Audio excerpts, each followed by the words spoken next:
Everywhere you look, you see men. My dear brother, Chief Semokonta. Everybody. Mr. Bedi, I see everyone. And it's overwhelming. But let me say this before I say anything further to what our dear brother,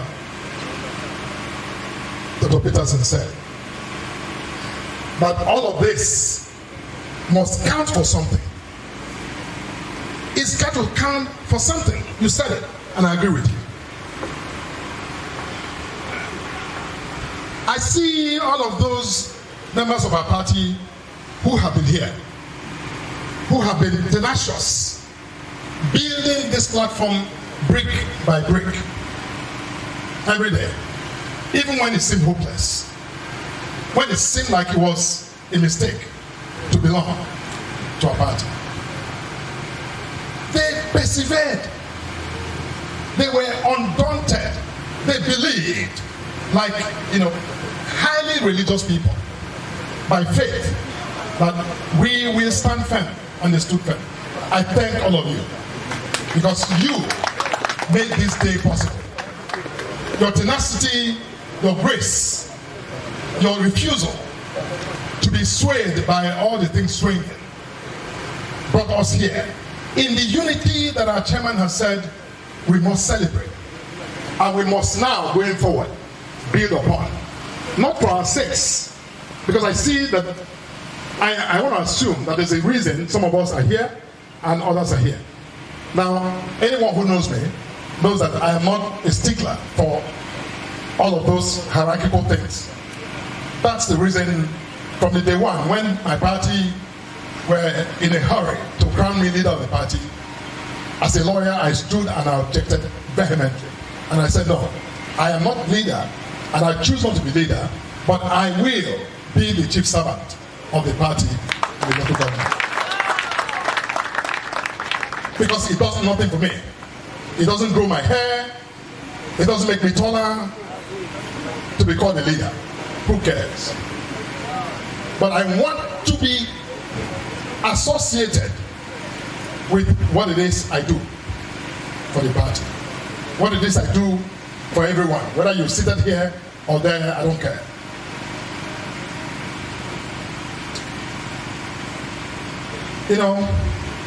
Democracy, this whole idea of democracy, now for us is a vehicle to get things done.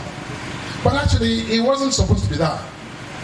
It was actually supposed to be a vehicle for the least powerful people in community, in society, to be able to gain access, to influence and shape how things are done, to be able to define the path of progress, not be followers necessarily, but to be the sovereigns, those whose votes and whose fingers dictate the destiny of the people. That was the original conception of democracy. It wasn't about, we wanted to run elections so I can become senator. But we have transmogrified that whole system to turn it upside down.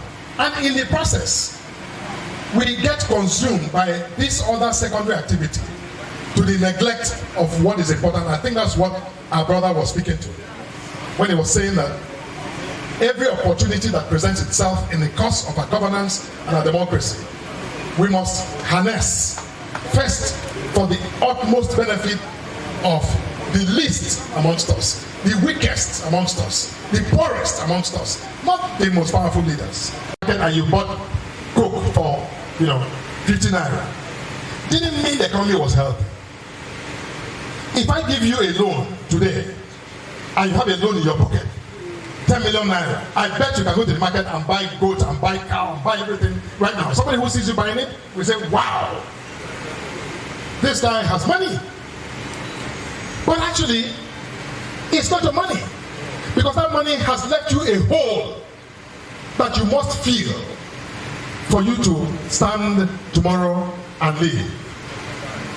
And you keep digging that hole and getting it. When this president came, 93% of all of the earnings, the income of this country, was going into debt servicing and paying for fuel subsidy. That That's it. Now, you might think about it. You don't have to be government. Mr. Chairman, you know what I'm saying? If your budget, your income is 20 million, and all that's available to you to run Ika South local government is barely 3 million naira. Mr. Chairman, how do you run the local government? No, you have to borrow to run the local government. And because you're paying salary, people think it's okay. It's not okay. Because the next chairman who will be elected after you, long after you are gone, will face the music that you played when you were in office. That's what's going on. So all I'm saying is that we need to be patient. Today, we have gone from 93% of our revenue to service debts and pay subsidy. Today, we are doing 60%. Imagine that. So meaning that 40% of the revenues of this country is now available to our government to run our country. We are making progress. And it is forecasted that by the end of this year, we will be doing 50-50, which has not happened in a long, long time. So my dear brethren, what I'm saying is that when you come out as APC leaders and members, don't be shy when people confront you with what they call, the reality of the condition. Acknowledge it. I don't argue with anybody. Things are tough. It was meant to be tough. Like I said, you make a mess, they clean it up, and then you have a more beautiful space to yourself. This economy is rebounding rapidly, more than anyone thought within 2 years. The first quarter of this year alone, our country has recorded about 5.7 trillion naira trade surplus, meaning we are exporting more than we're importing today. Who would have thought? Hasn't happened in a long time. So the fundamentals are turning. The micro side are women who go to the market every day.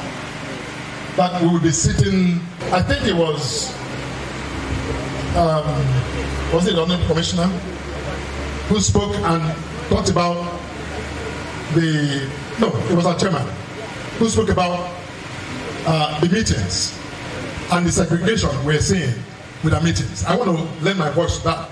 It turns out that this morning, I was telling the Right Honorable former Speaker that this morning in my house, I engaged that question. When I was told that tomorrow's meeting, for example, that people were nominated to come to the meeting. Now, I join you in suggesting to our chairman and our LGS to rethink that. Now, political fellowship is critical. This party was built on political fellowship. When we were isolated and cornered, we built it by encouraging people to fellowship at the party. We must have a system of LGA meeting where everyone can leave home. You don't know what it means. Some people in the village don't have any reason to come into town. When you offer them the invitation to come to an LGA meeting where they know they will come and see their representative, even if they don't shake his hands, they can sit there and see him. When they go home, they be there. Also going in JBT will say, you're a person of support. I want to have that. I need to be there about my other. I need to be there about my other. I know, Madam Young. I know this matter. You see, that is what makes the energy, that organic interaction, really guarantees loyalty, guarantees focus and participation. And participation is the essence of party engagement in politics. Non-negotiable. So I think that going forward, we should really open up, even if we want to have some, particular meetings where certain people are, that's fine. It will be for a special purpose. But when after a while, call a general meeting. Let those who can come. Let them limit themselves, either by the fact that they can't come or they are busy, whatever. But they will know. So that those who go, when they return, they will say, how did it go? Now, I am very happy, Mr. Chairman, about our secretariat. I'm very pleased with the initiative to create, because the party obviously has outgrown its original frame. So this was a logical move, and I really applaud you and every leader who has made a contribution so far to make this place possible. I am one of those that, he didn't call my name, but I'm one of those that he was probably looking at that I have not made a contribution. I know. But I know, on America, APC! You have been in a struggle for this APC right from 2011, more than that. Can you tell us, are you surprised that today PDP became to APC, and then how are you feeling today? I wouldn't say I'm surprised. I'm not surprised, but we are very excited that the party has grown to the point where the entire structure of the PDP have joined us. We're very thankful for that. But it just means that the expectation from our party has just magnified. Now we must rise to the occasion and serve our people like never before. So yes, the party is bigger.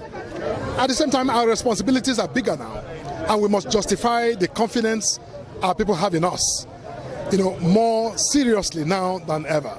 So it's a new day, and we're ready. We're going to make things happen, in the interest of our people. Are you going to anticipate any disputes in this relationship? Disputes, are natural to politics.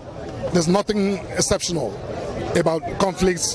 But when it happens, what matters is that the party has very robust capacity and structure to manage whatever it is that is thrown at it. We've been through those systems already. We will continue to go through them. So we're not concerned about disputes. When they happen, we will invoke the authority of the party, the systems that are already in place for mediating disputes, and resolve them. And when we resolve them, we get stronger. Thank you very much. Thank you.